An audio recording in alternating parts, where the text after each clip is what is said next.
My name's Scope. I'm a DJ / producer. I'm J Beats. I'm a 21-year-old grime producer from Enfield, North London. I've specialised in grime music since as long as I can remember. I think early 2000s, 2002, and since then I've always loved, the genre. I run my own label, Crown Jewels, also part of MFR Records as well. Yeah, runs about. As a consumer, I remember my cousin he brought me a TDK tape of audio from a radio show. This is when I first, come into contact with grime, and it was just a tape. I've never heard anything like this before. I was only probably used to things on TV, radio, and then he brought this tape, and I could just hear guys talking about whatever, not in a bad way, but there was a lot of energy behind it. When did I discover grime? Maybe 2003. I was going to my cousin Carl's house in East London, Walthamstow, and I discovered Nasty Crew, Take 'Em Out. It's the first time I ever heard an actual grime tune. Obviously I heard So Solid and all that. They used to gas me, but that was garage, innit? Really, the beats and stuff. But Take 'Em Out, this was okay, this is not garage, this is something else, bro. These men are spitting in some next wave, but this is sick. It's just, it's just grime. An expression. Yeah, an expression more or less, yeah.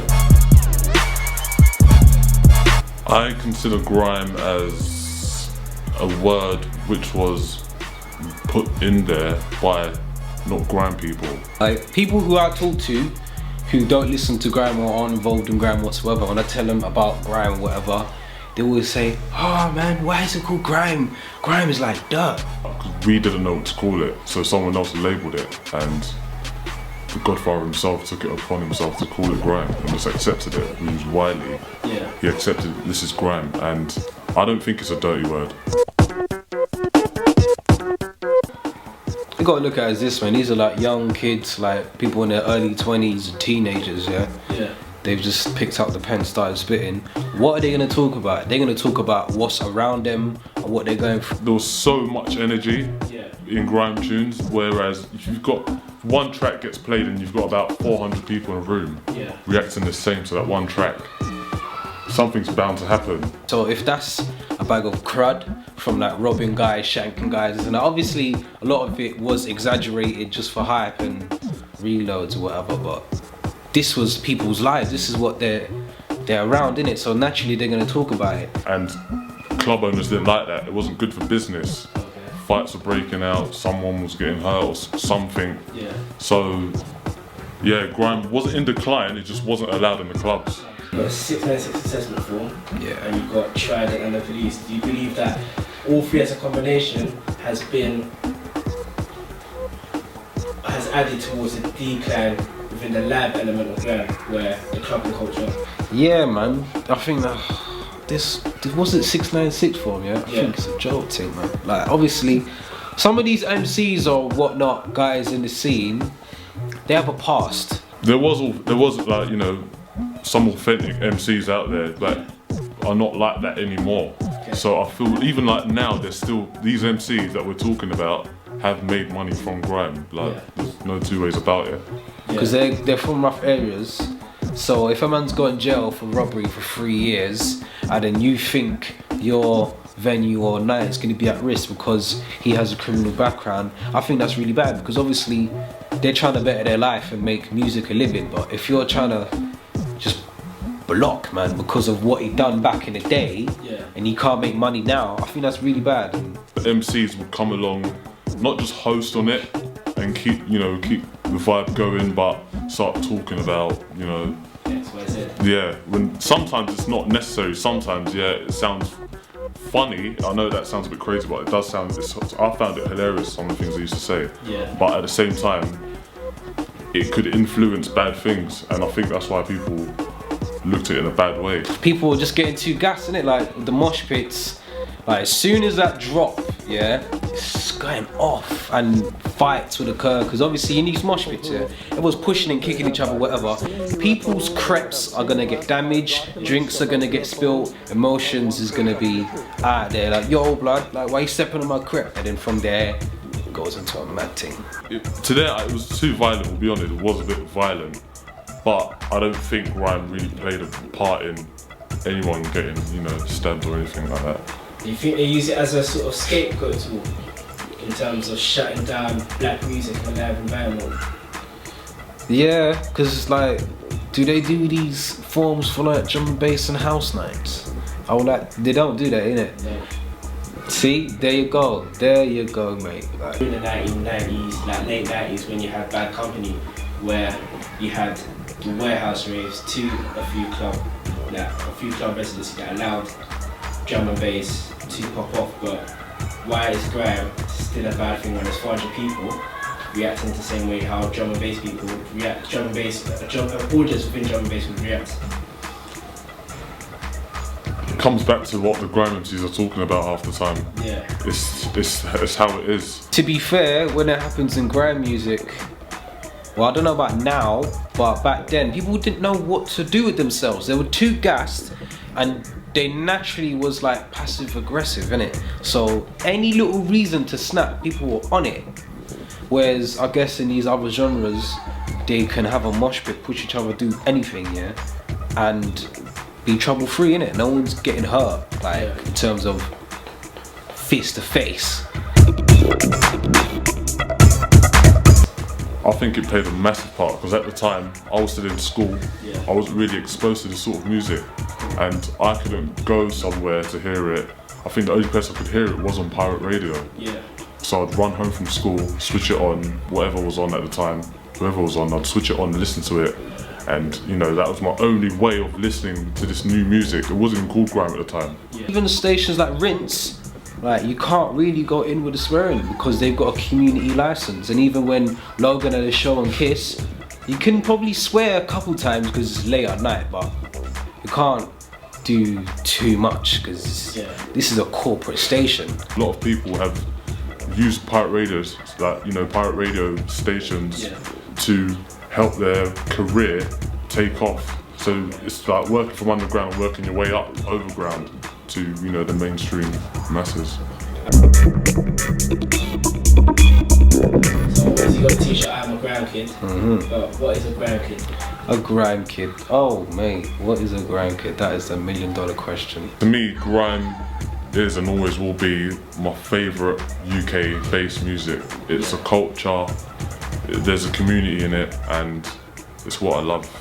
I love grime and always will love grime. I see grime more than music. I see it like a culture, from the way we dress, the way we speak. Yeah. Like, dunno man, like obviously I'm a grime enthusiastic guy, innit? I love grime, like that is my bread and butter. I think with grime, it's not how I'm living, it's where I come back to, you know, the authenticness of the flow, the content. There's a way of MCing in grime.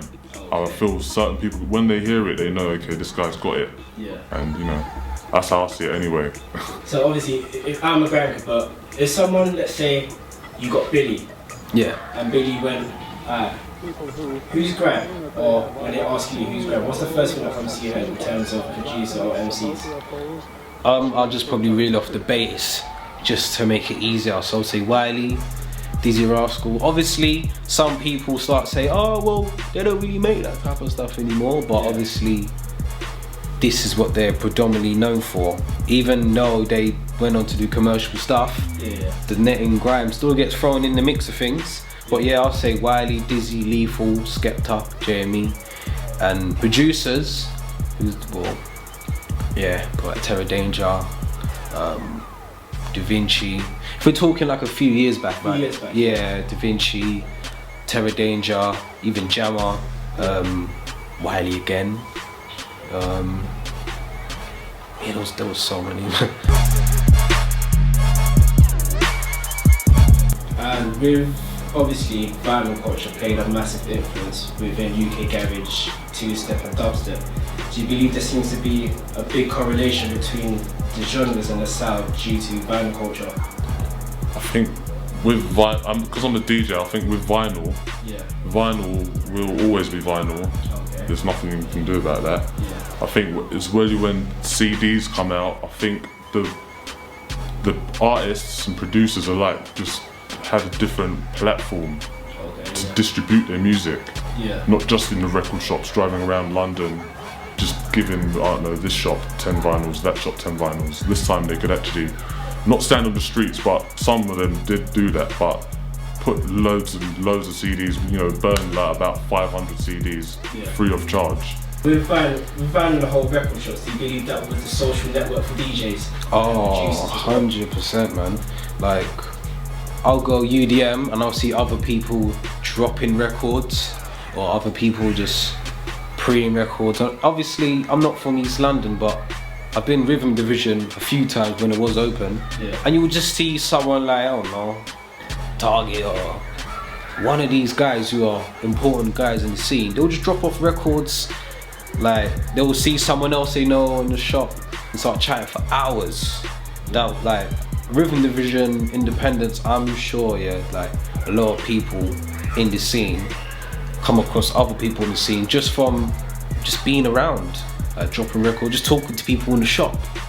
Yeah, definitely. I mean, you hear stories about, like with Dubstep in Croydon, I can't even remember the shop's name there, like, you know, that's where all those guys met. Yeah. And I know there were shops out east where all the grime guys would meet up and, you know, sell their stuff on the weekend. And yeah, imagine that a lot of great music came about that way. And with the whole dubplate culture around grime and garage music, do you feel that that seems to have died down within the last couple of years due to the nature of the culture? Yeah, I think so. I think because there's not many DJs left really playing vinyl, even at the top. And so if you're not playing vinyl, you're not playing dubs. I mean, you still get like exclusives and VIPs, but they tend to be, you know, sent as MP3s or WAVs or whatever, and not so many people pressing acetates now.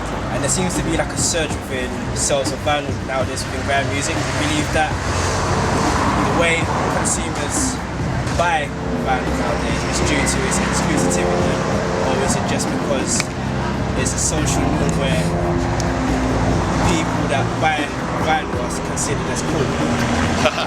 Well, I think that definitely exists. And I think maybe the crowd for grime, people who are buying grime, has changed a bit.